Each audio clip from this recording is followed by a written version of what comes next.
It's the Chronicles of a Gooner, the Arsenal podcast brought to you by 90 Min, and we are live.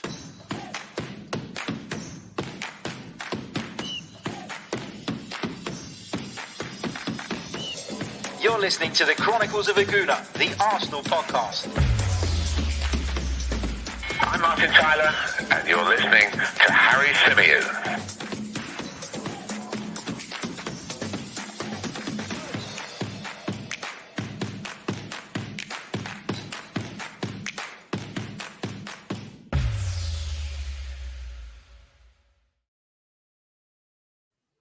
Hello and welcome back to the Chronicles of a Gooner, the Arsenal podcast brought to you by 90 Min. As ever, I'm your host, Harry Symeou. It's our post-Arsenal 1 Slavia Prague match reaction show coming to you guys around about 20-25 minutes after the full-time whistle. So it's still pretty raw.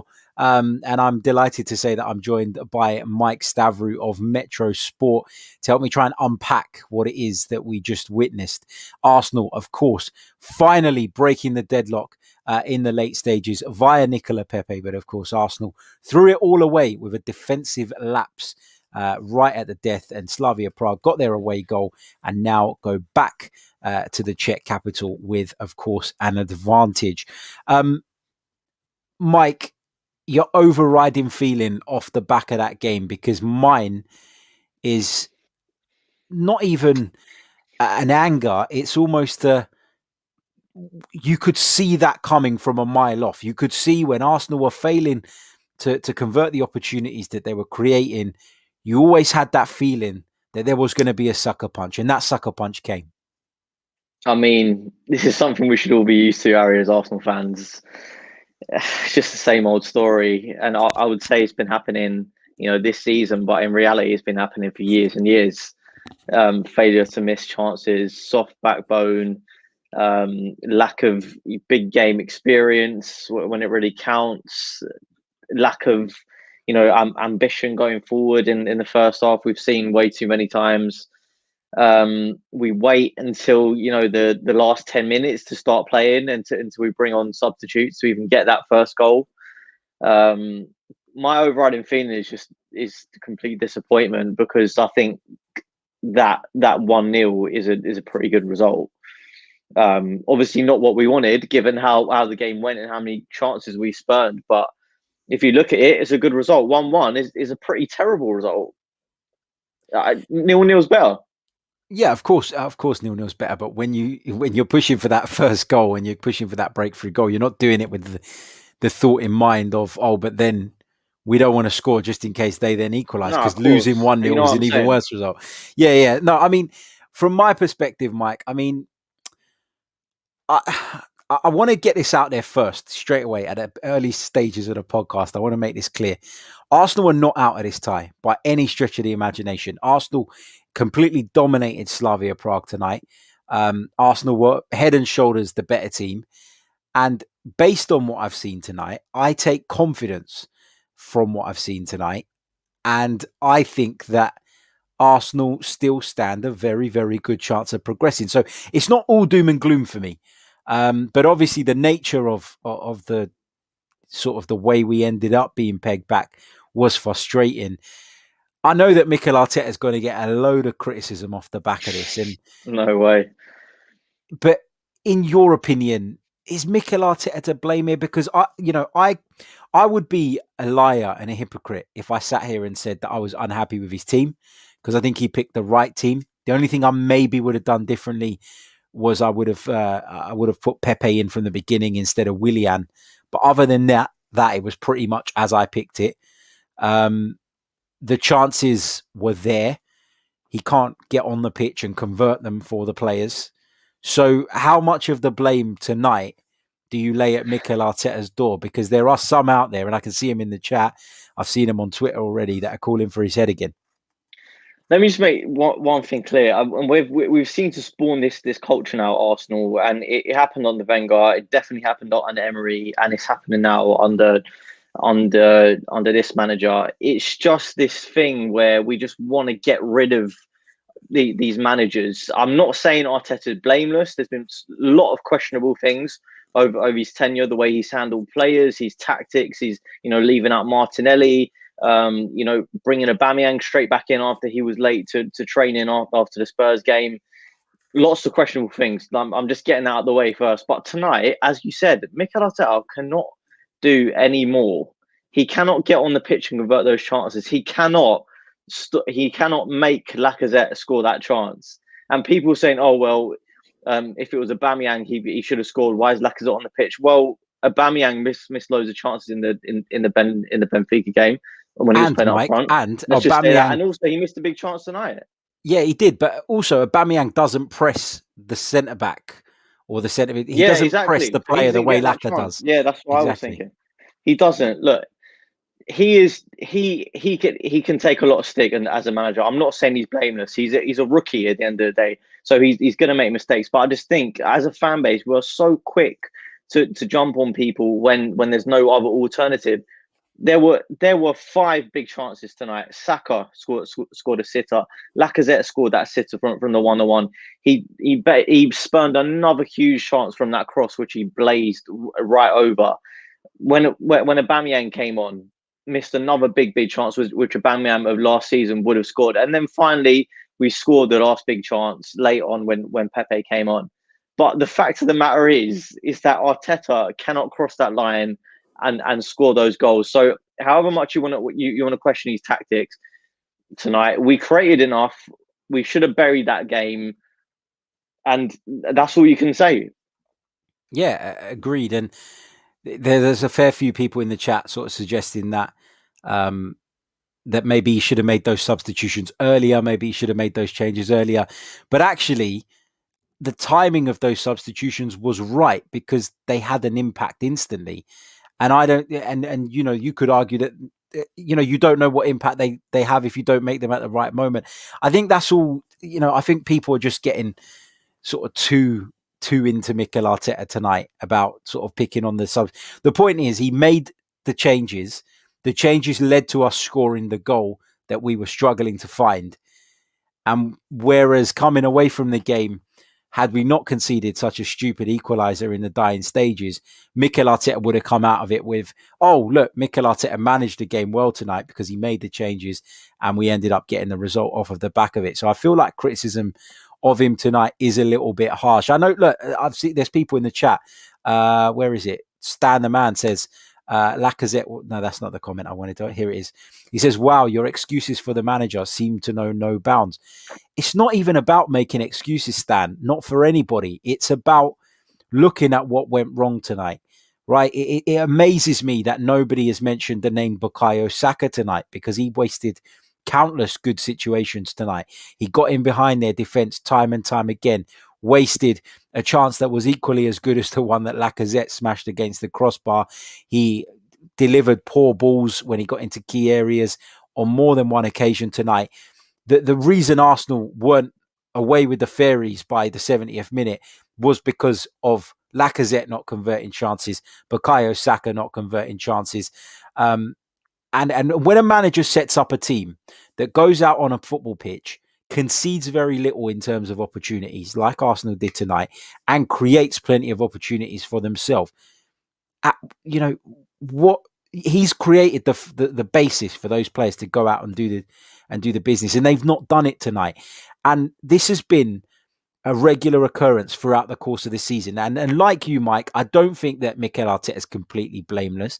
I do think he's made mistakes throughout the course of the season, and I think he'll continue to make mistakes. But we are missing the big point here. You could have Pep Guardiola in charge tonight, but if Lacazette doesn't convert that chance, if Saka doesn't convert his chance, it's all irrelevant because top quality players, that's what they do, and we simply don't have enough of them. Just before I come back to you, Mike, big thank you to the local MCE for your very kind super chat donation. He says, the board is to blame for hiring an inexperienced manager and the lack of investment. All of these issues lead back to the board. What do you make of that, Mike? Yeah, I mean, the board certainly do have a lot to blame. One of the players on show tonight who I thought had a really poor first half, Willian, I thought was really terrible first half, but second half I thought he improved. But the reason I mentioned Willian is because that's just the sort of player I just don't think that we should be targeting anymore. It's that sort of short-termism decision where you look at someone just because of their titles that they've won at previous clubs and their prior achievements. But when we look at our best players this season, who've been Saka and Symeou, they're young, they're dynamic, they're hungry, and that's what we need. That's the culture we need. Just talking about Saka, actually, I've just read this comment and I have to read it out because it's blown my mind. I'm not going to say the guy's name because it's embarrassing. I wouldn't want to have this opinion. He said, I said this in your stream a couple of days ago. Saka is not good enough yet to be starting week in, week out. He's so overrated. I'm not even going to respond to that. I just wanted to read it out to people to make people understand that some people have that opinion. I don't think he's overrated, but I do think that he's been quite poor with his use of the ball for a little while now. And by a little while, I mean a few weeks. I do think that. Do you disagree? He's been our best player this season, Harry. Yeah, overall, but give him a few. But to say that he shouldn't be starting week in, week out when he's been our best player, I think is nuts. Oh yeah, no, I agree. He should be. I agree that's over the top, but I do think that he was wasteful tonight, and I think he's been wasteful. Yeah, a few times of late. Yeah, but let's not forget he's 19, and he could add to his goals. Like, he's definitely not clinical by any sense. But the reason he's in the team is for his creativity, and he has been our most creative player. Everything good has come through him and Symeou this season. And just going back to that question about the owners, I mean, at the end of the day, it's down to people to spend the money that they do have wisely. And I think spending that money, giving it to players like Willian and David Luiz is not spending it wisely. So whatever money that we do have needs to go in the right direction. Thomas Partey, I think, is a good purchase. Gabriel has been okay. He showed some dodgy signs in the last few months even. But I would say that this summer is make or break for many reasons, in terms of getting players out of the squad, the deadwood, but also like improving about 4 or 5 positions, because that's what we need. Let's talk about some of the individual performances, right? Because I think we can all acknowledge that Arsenal in the first half were a little bit lackluster. Still had a really good chance. Rob Holding also forced a good save out of the goalkeeper, and the good chance I referred to is that one that Saka spurned, which, by the way, I know the flag went up, but he was onside, and the VAR would have allowed that goal to stand. So we didn't do a great deal in the first half, but the second half it did pick up. We did up the tempo. We did press a little bit higher up the pitch. We did win the ball back on a number of occasions, put Slavia Prague under pressure, and we created multiple opportunities. Tonight, to me, feels like a story of missed chances rather than a story of Arsenal just being bad from start to finish. The opportunities were there. We didn't take them.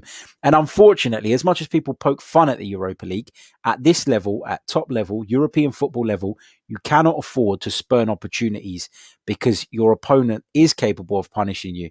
Now, there's a lot of debate around, the fact that we could have done better for the goal that we conceded. We absolutely could have. I felt Cedric at the far post should have done more to sort of prevent the man getting the wrong side of him. But I want to touch on Cedric in particular, because I've got a lot of sympathy for him.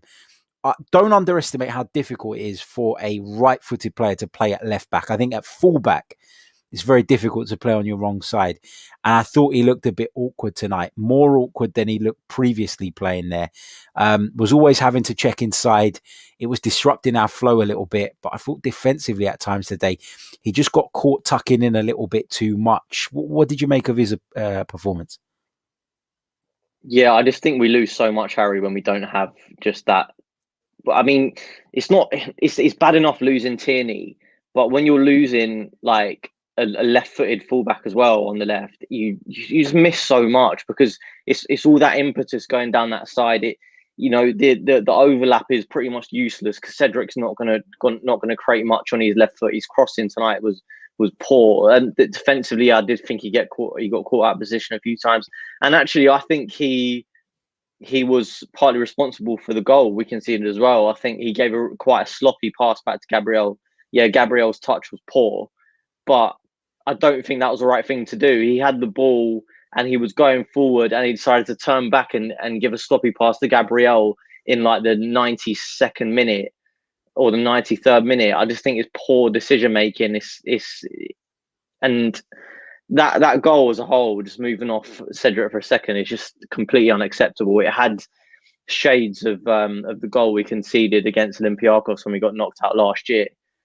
You got a few minutes until the end of the game. What are you doing? Just boot. I saw one of the journalists from the game, Charles Watts, actually said that Xhaka was screaming at the defenders after the game, saying, why didn't you just boot it up the end of the pitch? And that's exactly how I feel. And that's that inexperienced game management. And I know you're saying, Harry, that we're completely still in this time. While I agree with you, it's going to be fine margins, and if we don't score early on, we're going to be in serious trouble, because the impetus is all on us to score. And not only that, but we have to score without reply, really, to get a result without needing to score multiple. So it's going to be difficult. And judging by tonight's performance, although we did create enough chances, I thought overall our play wasn't fantastic.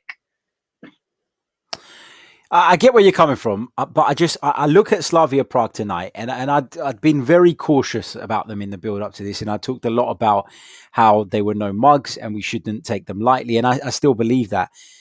But I just think that based on what we saw tonight, I think Arsenal are more than capable of going and scoring a goal out in Prague. And listen, if we do go and score a goal, if we do go and score a goal and Prague do reply, then it's advantage us anyway, because every goal we score beyond that is an additional away goal, one that they can't get. So, it's about going there and getting a goal. And I do feel that Arsenal are capable of doing that. So on that basis, look at it more simplistically.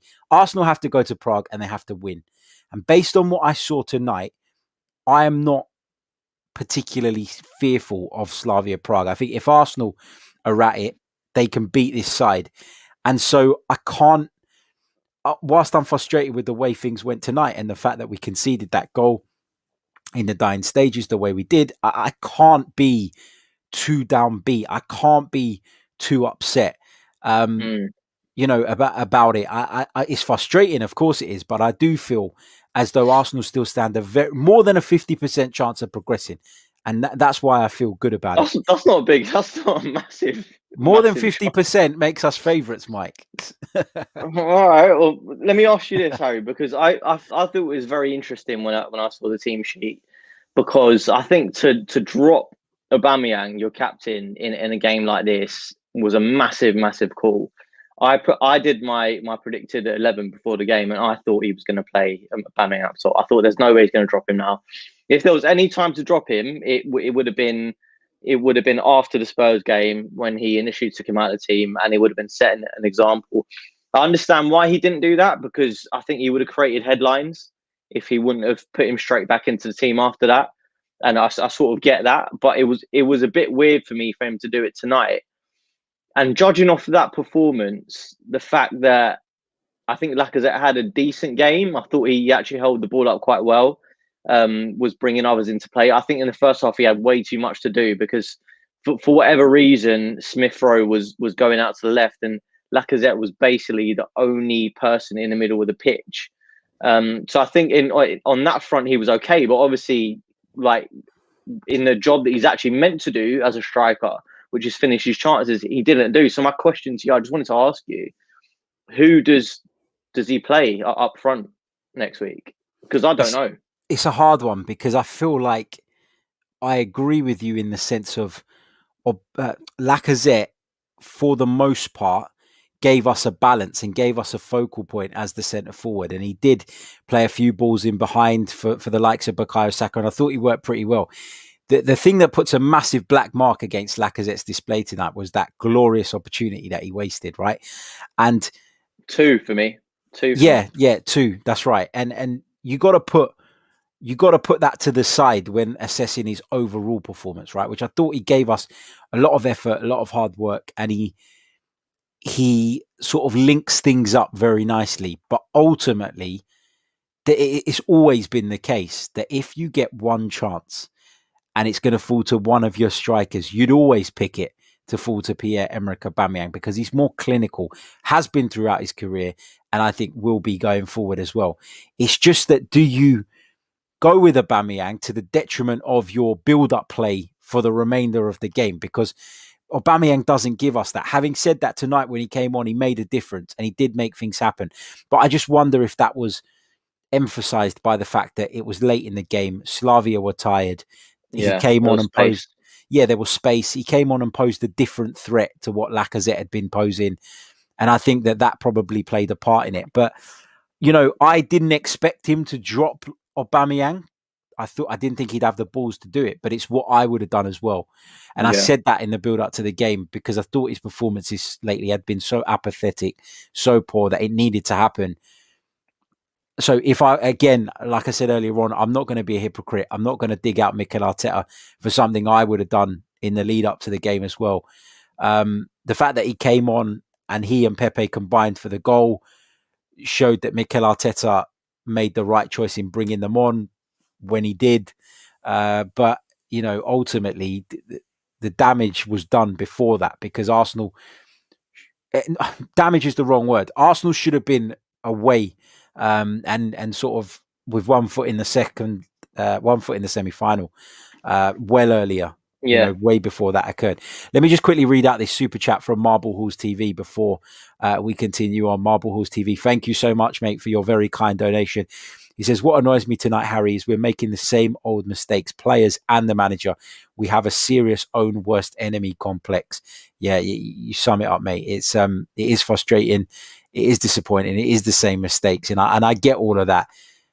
I would stress that those mistakes, for me, are largely coming from the players rather than it being a case of me looking at what Mikel Arteta has done and saying, well, this is wrong.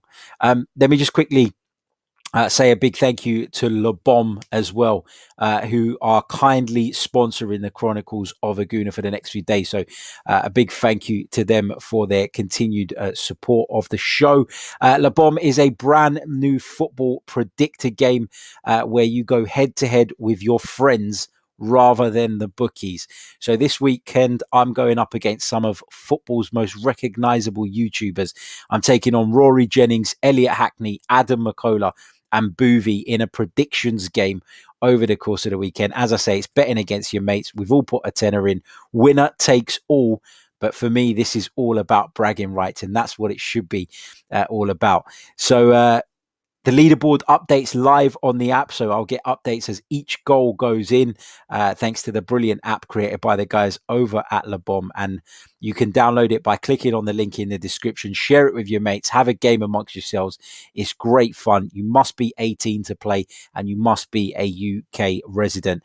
As I say, click on the link in the description and check out Le Bomb, the new football predictor game. It's brilliant. I'm looking forward to playing it this weekend, so please do check it out. Right. I don't know where else to go. I don't know where else to go because I feel like we've spent the whole season, Mike, talking about missed chances, talking about switching off defensively, talking about games we should have won and didn't. What do you do with the weekend now? Do you rest everyone? Do you put all your eggs in the Europa League basket? I think you do need to do that. But at the same time, this team, I think, are suffering from a bit of a lack of confidence at the moment. So does Sheffield United, a side who are pretty much relegated, offer an opportunity to rebuild that confidence going into our biggest game of the season? Yeah, and I just got to interrupt you, Harry, there quickly because there's a bit more bad news. I'm just reading Charles Watts' Twitter now. He says Arteta unsure when Odegaard will return, but doesn't expect him to be available for at least the next couple of games, which might mean that he's out of Sheffield United and next week, which is a major problem for me because I was just, while you were talking about who do we start up front, sorry, mate, I'm just depressed everyone in the chat right now.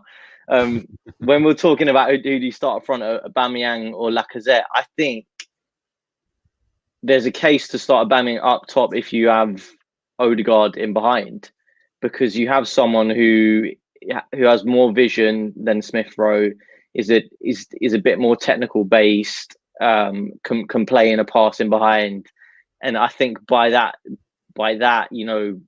knowledge, you can play someone who has a bit more pace and behind, who won't be expected to fill that position. But if he's not, I have to say I have to be Lacazette, just because of Smith Rowe seems to link up better with him. But yeah, it's a major blow if that does turn out to be. I'm not sure. As I said, I've just literally seen that now on Charles Watts' Twitter, so I don't know exactly what the quotes are from Arteta. But either way, it doesn't make for great reading, does it? Really? No, and we'll review the press conference fully on one of tomorrow's shows. So stay tuned for that. Make sure you're subscribed if you haven't already. Make sure you hit the like button on this video if you haven't already as well. And check out our membership scheme available, as well as the Le Bomb app. But I mean, it is bad news regarding Odegaard. But as Limitless says in the chat, big shout out to Taz and all the guys over there. He says, if we can't beat Slavia Prague without Odegaard, we don't even deserve to get in the Champions League. And to a degree, I agree with that. But when we're talking about Arsenal potentially qualifying for the Champions League, let's not get it twisted. This is not me sitting here saying that by Arsenal qualifying for the Champions League, it means we're going to compete in it. And there are fans out there who go, oh, well, what's the point in being in it if you're not going to compete? Well, the fact is we need the bloody money. It's that simple.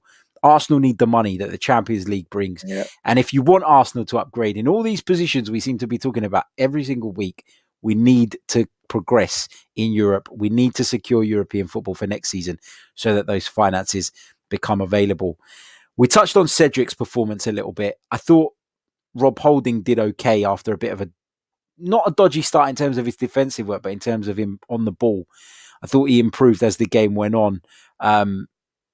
Gabriel still had a couple of moments, but what did you make of Thomas Partey tonight? Because I thought physically he looked better, i.e. he looked fitter than he has done in recent weeks. But some of his use of the ball was strange for me tonight. Yeah, some of his distribution was shocking, Harry, to be quite frank. It was really frustrating because, as you said, physically he was good. He was getting himself about. And you can see the class because you can see just the way he reads the game and the way he makes interceptions. Like, he's never stretching to get the ball. He's just always in the right position. And I thought he kept up with play well. He had a few good bursts, a few decent dribbles as well. But his passing was terrible, and like to our detriment as well. And especially in the position that he plays. If that was Xhaka giving the ball away as many times as he did, you just know that he is getting absolutely burnt on Twitter. But because it's Thomas Partey, people sort of look past it. But yeah, I mean, I'm not seeing the £45 million player yet, personally. Like, my dad actually asked me earlier, he was saying, how has Thomas Partey been? How would you sum up Thomas Partey's season? And my first thing was, well, I've not seen much of him because he's been injured. But when I have seen him, I've seen a few flashes here and there, but I wouldn't say that this is the guy that was Atletico Madrid's destroyer, that had been, deep in the Champions League, that had pushed them to, to challenge for La Ligas. I'm not seeing that guy. Is it the players around him? Is it how we're using him? I don't really know, but it's a little bit frustrating because we sort of thought for years and years as a fan base, replace Vieira, replace Gilberto Silva, and that's it. All of our problems are solved. But I think we're starting to see, the issues run a lot deeper than just getting a few good centre midfielders. I think a bigger issue for me is just the depth, Harry. Like, looking at that bench, the fact that we only had El Neni and Ceballos to come on in that midfield, and there's literally no one else. Like, it's not like there was someone that's injured. There's no one else in that midfield to play that role. For me, I'm just sort of a bit down about the state of the squad at the moment. I saw Emmanuel Petit come out the other day and said he wanted Arteta to get rid of half of the dressing room. And even though I think that's a bit over the top, you sort of look at it and you think, actually, I don't know, is he that wrong? Yeah, it's a hard one. I think there are. I think you could upgrade on pretty much everybody in the group, but the problem is you can't just click your fingers, magic up £500 million and go and buy yourself a new squad. It's just not going to happen. And so whatever does happen in terms of incomings and outgoings is going to need to be done over a period of time. And that's why I give Mikel Arteta less stick than maybe some other fans do. And listen, I've got quite heated in the last few days about the criticism that's been directed to Mikel Arteta, because I feel some of it has been way over the top. But when the results aren't coming, then to a degree, you have to accept that criticism, and I will sort of accept it. And I think Mikel Arteta is big enough and experienced enough as a football man, maybe not as a manager, but as a football man, to accept that that's going to come his way. It's just the over-the-top nature of it sometimes is a little bit too much. But for the last 10 minutes or so, get your questions in the chat box. Let's have some of your questions, because as is pointed out by Sherlock Holmes in the chat, great name, it says, it's getting boring having the same post-mortem about the failings after every game. It does feel a bit like that, doesn't it, Mike? Because what I said it already, we're talking about missed chances. We're talking about defensive lapses.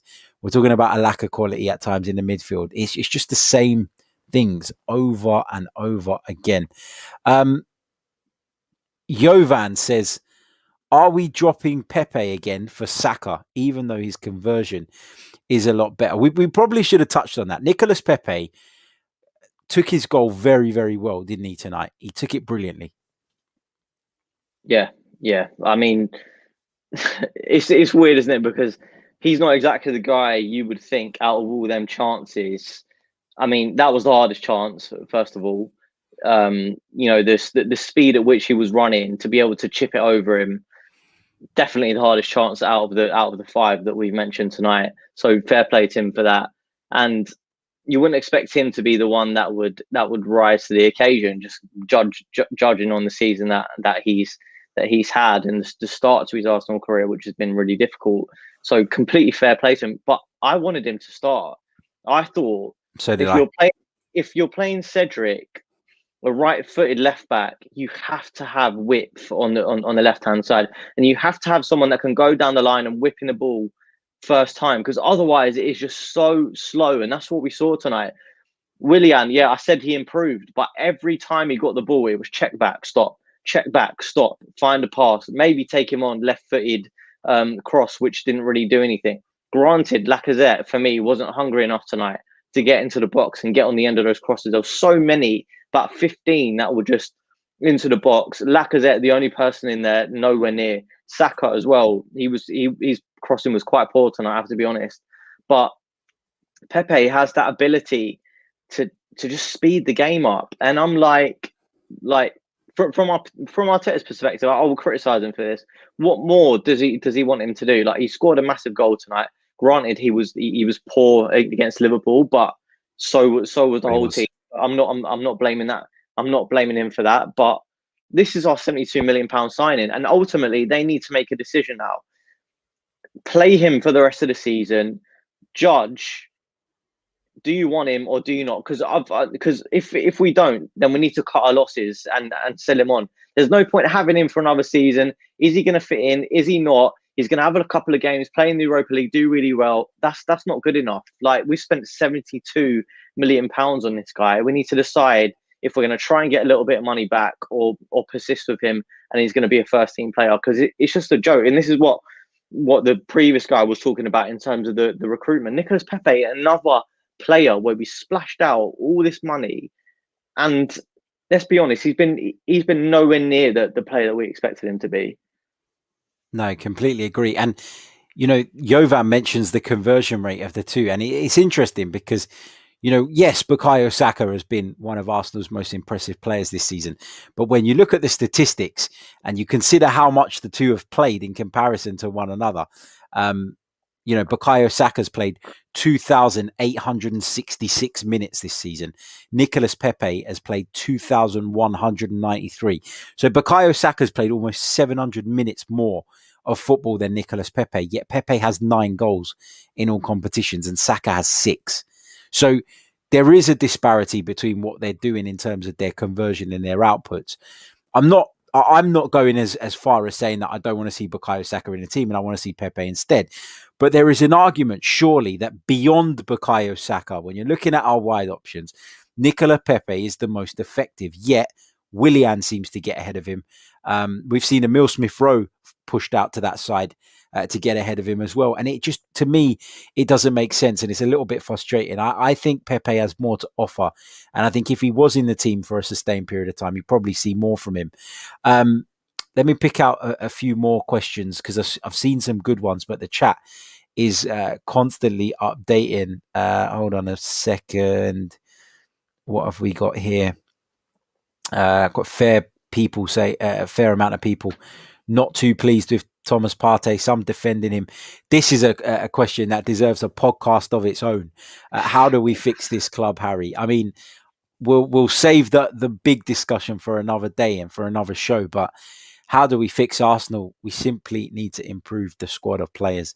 Am I starting to think that, am I doubting that Mikel Arteta is a good coach? No, because I think he is a good coach. I think he will go on as well to be a very good coach. But am I starting to wonder if this job is a little bit too big for him? Is there too much damage? Ooh, the cracks are showing, Harry.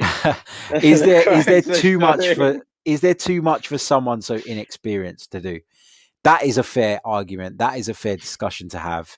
But when people say he's this and he's crap and he's bad and he's terrible, he doesn't have a clue what he's doing, that I don't agree with. But there is an argument that says that the job is massive. Sam says you should just record the same post-match review. It's the same every week. Agreed. You kind of answered this one already from Silgeas. Thank you for the question, though. He says, would you play Saka on the right and Pepe from the left? That's what I would do. I think you agree as well, Mike, on that. But I would also play Martinelli a lot bloody more than he's playing at the moment.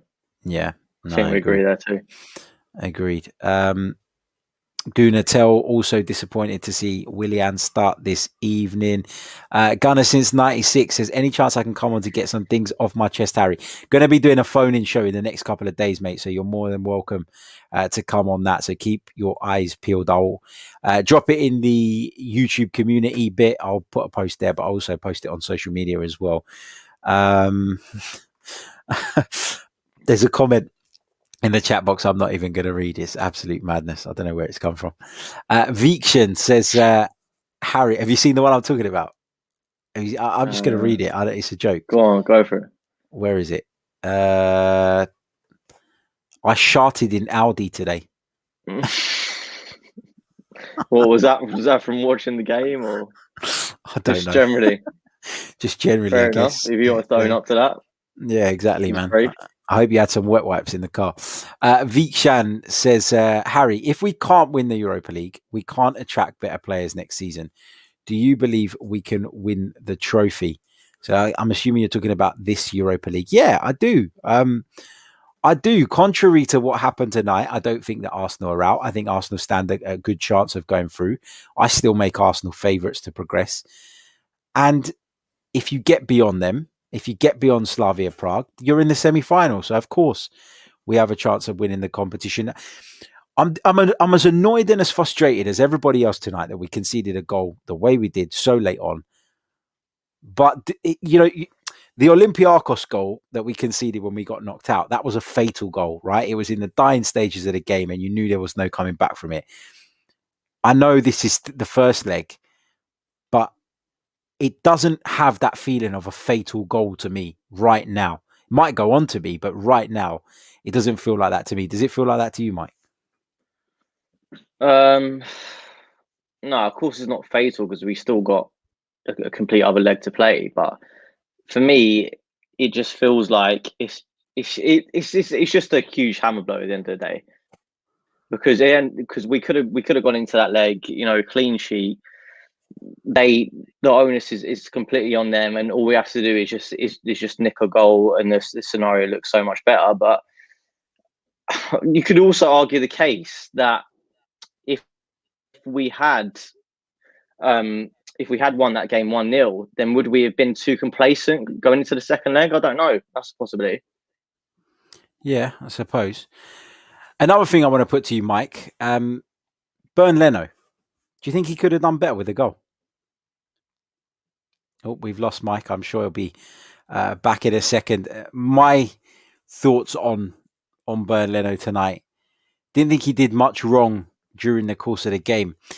I said during the watch along actually that I couldn't pin the blame on him for that goal, but it always frustrates me when I see a header hitting a goalkeeper from close range and he almost pushes it into the roof of the net. Mike, we got you back now. I was just saying. I just shouted live on air. At least you weren't in Audi. Just your thoughts on Bernd Leno. Do you think he could have done more to prevent the goal? It's a hard one. No, I don't think so. I think it's a pretty decent header. I think it's harsh. It's got to be, if he saves it, it's a wonder save. So I would have to say no. What do you think he could? No, I don't. I was just saying during the watch along, I felt initially when I saw him sort of push the ball into the net, I thought, probably should have done better there. But having watched it back again from such close range, it's harsh. But it's just, as I say, it's the nature of the goal that is really, really frustrating. This is a good question from Gooner, one of our members. I'll put this to you, Mike. He says, "Do you think constant rotation could be the main reason for our inconsistent performances?" Yeah, definitely, 100%. That's a great point, because when you look at the great teams, I mean, maybe they change around, every other game, but the fact we've had so many different defenses, different centre back partnerships, different fullbacks, different midfield duos. The attack has been an absolute joke, and the strikers as well. I mean, tonight really just summed up what a massive mess we're in terms of our striker situation, because the fact we're even debating who should play up front, we should have an out-and-out striker. We shouldn't have one striker that has the number 9 capabilities of a good centre forward, i.e. Lacazette, in terms of link-up play, bringing others into play, but can't finish. And then we've got another striker who sometimes plays on a wing, and his best attribute is finishing, but he's not really been that great at finishing this year. It's even that reasoning, it's a joke. Like, this is Arsenal Football Club. We've had some of the best strikers of the Premier League era around. Sylvain Wiltord, Dennis Bergkamp, there's a forward playing them behind here. Like, we have had the cream of the crop. Ian Wright, like, we have had the cream. Even Robin van Persie.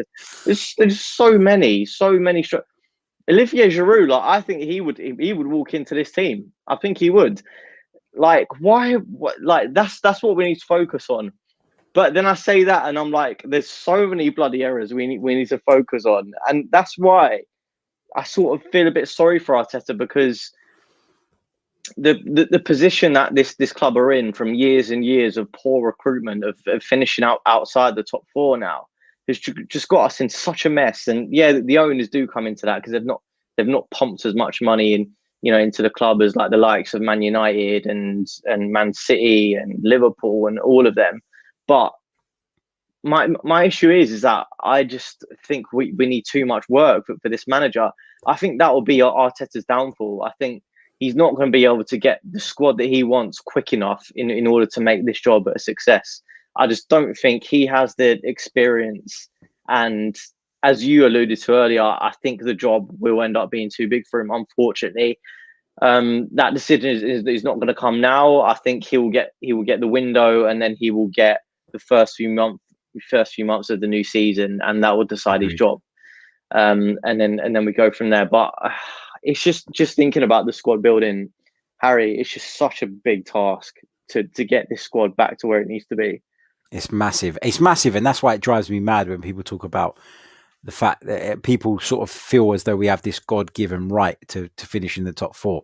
We are so far off it. It's unbelievable. But just going back to that point about the constant rotation, I think to a degree as well, like Michael Arteta is partial to a rotation, I know, but we are talking about a strange season, aren't we? And he's not the only manager that's rotating as frequently. He's not the only manager who's had to deal with a lot of injuries because of the pile up of games.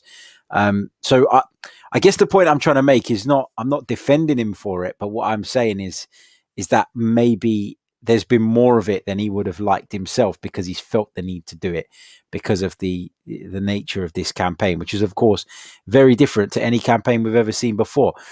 Thomas says, Arteta is a coward, plays defensive football and has chosen the wrong team time and time again. Arteta in the Premier League, 21 wins, 12 draws, 17 losses. Emery in the Premier League, 25 wins, 13 draws and 13 losses. It's not that much of a difference, is it, in terms of the record? And also as well, I'm not going to get into this debate in detail because we've had it over and over again, but I'm going to ask you this, Mike. I'm not even going to answer it because I've spoken about it earlier, but who inherited the better squad? Inherited, and I'm talking about at the time they walked into the club. Who inherited a better squad, Mikel Arteta or Unai Emery? I would have to say Emery. Me because too. I think, the personnel is not hugely different. I think the difference is the mentality of the squad. I think Emery had left the team in such disarray in terms of, how they were just completely bemused by the guy. They didn't understand his instructions, his tactics. It was changing every week. They didn't have an identity, they didn't have a style. So I think in that way of looking at things, I think Arteta had the more difficult job. And up until recently, I've only started just to question now, how behind him are they? How behind the vision are they? How behind his plan, his process? Up until now, I was quite sure that they were completely behind him. He unified the squad. They're all singing from the same hymn sheet essentially. It's only recently I've started to question that a little bit. I'm not saying that he's lost the dressing room whatsoever, but I'm just saying those questions are starting to creep in. But in terms of who had the better squad, yeah, I would say Emery. Yeah, me too. And I was just interested to get your thoughts on that. I think we're going to leave it there. But the bottom line for me tonight is we're not out of the tie. Arsenal are still well in this tie, and I still believe that Arsenal will go through. That's my personal opinion based on what I've seen of Slavia tonight, and the fact that I think under par Arsenal for the majority of the night were still able to create the chances that should have seen them far and away and with one foot in the semi-finals. We talk about whether the manager's to blame, whether the players are to blame. Ultimately, as we said earlier on in the show, when the manager sets you up in a way in which you don't concede many chances and you create plenty for yourself, you can only look at the players. You can only look at those guys not taking the opportunities that have come their way. And to blame Mikel Arteta for their inefficiency in front of goal is for me unfair, and I think that inefficiency has been there all season. It's not the first game we've failed to win because of that, and so again, I'm not saying he's completely scot-free because there were some decisions he made that you could question, but ultimately I think the large majority of the blame lies with those players for not taking those chances and for switching off in a key moment. Smash the like button on your way out. Make sure you hit subscribe if you haven't done so already. Make sure you give Mike a follow on Twitter as well. Check out his recent show with Kevin Campbell on the channel as well. You'll find it's just a few videos back. So please do check that out. It's also available in podcast format as well. We'll be back tomorrow with some more reaction to Arsenal's 1-1 draw in the first leg of our UEFA Europa League quarterfinal with Slavia Prague at the Emirates Stadium. Until then, take care. Try and have a good night's sleep off the back of what went on tonight, and we'll catch you all soon. Mike, thank you so much, mate, and I'll speak to you soon, I'm sure. See you later.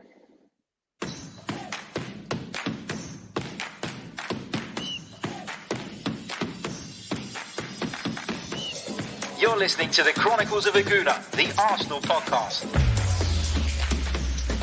I'm Martin Tyler, and you're listening to Harry Symeou.